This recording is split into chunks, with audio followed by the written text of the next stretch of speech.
I believe, as a football player, that there is a lot of mediocre teams. The Bills, they're probably not as good as people think they are. Kansas City's not winning back-to-back championships. And the Bengals, who have been to back-to-back AFC championship games and went to a Super Bowl last year, are going to choke again. So congratulations to the Jacksonville Jaguars going to the Super Bowl. There you go. Jacksonville going to the Super Bowl.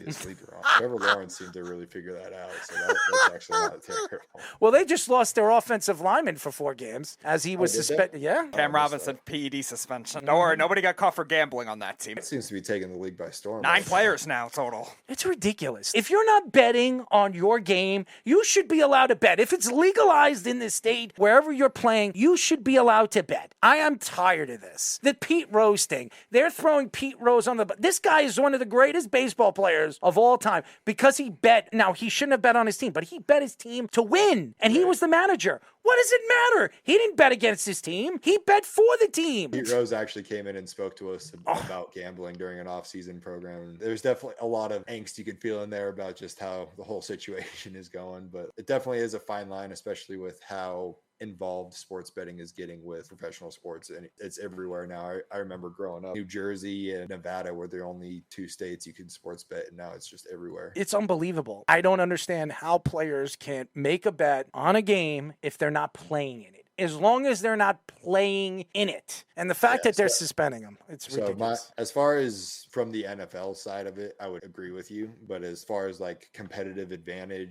with betting, there is a lot of inside information that players are privy to that the general public that they're betting against would not. So are you one of those guys that believe that the game is fixed?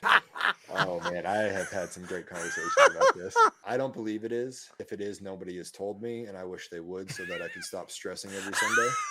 I wouldn't say fixed, but now you're going to make me say something that's going to get me in trouble. Ahead, throw us a curveball. You're Arian Foster Jr. In games, I see some calls that are like, well, it looks like they're trying to keep the game interesting so that fans keep watching. I don't think it's fixed. I think there are times where they try to keep the game from getting out of I'm going to throw you a curveball. I believe the Super Bowl is fixed. I watched the Atlanta Falcons and the New England Patriots in that game. There was no way in hell they were coming back in that game. And then all these mistakes, all these crazy things happened. The defense, Atlanta just started to fall apart. It looked like they were out of breath in the 4th quarter. And then this miraculous comeback, the greatest comeback in NFL history. Tom Brady, the greatest, the GOAT, comes back from that. Give me sounds like a true Jets fan talking. How about the whole Seattle Seahawks New England Patriots game when they decided, hey, they have the best running back. They have beast mode. And they decide on the 3-yard line, hey, you know what we're going to do? We're going to throw the ball. And Malcolm Butler intercepts the ball. Game over. Patriots win another Super Bowl. There's something about the game that is just mind-boggling to me. But I know you're not going to throw yourself under the bus. It's okay. We love you, Trent. But I'm going to throw myself under the bus. And I could care less what Roger Goodell has to say about me. I'm not one of the guys that go to the presses and boo him because I'll just tell him to his face, you stink. He's making more money than you guys. $50 million. He has lifetime benefits for him and his family. He's got his own damn jet. You should be having that. Every single player should be getting... He is in control of a lot more than I am, though. Yeah, well, you know what? If you want me to run for commissioner, I will go and talk to all the owners. I will stand there and I will say, I will do just as good a job as Roger damn Goodell, and I will go out there and make sure the players love me. The fans love me, and I'll still get you the endorsements and get you your boost of contracts. So, Trent, just pitch me. Tell the players of the Cowboys, I have already talked to the Jets and the Giants. Pitch me, and I will be the new commissioner, and I will help you guys grow this sport even deeper right now than only me.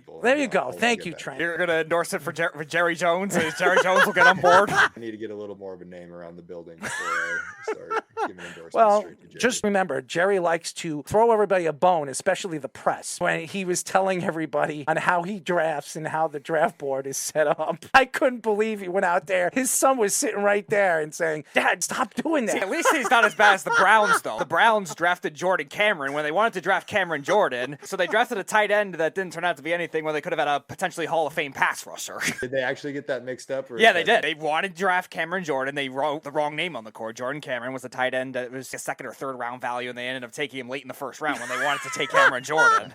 Okay, and the Saints took him at the end of the 1st round. It was the year they lost against the Niners in that I remember that playoff game. It was a year after that, and the Saints ended up with him somehow. I didn't realize that's how that happened. I think I'd heard the story, but I thought it was just like people like making a joke about it. Nope. File that under things that only happen to the Browns.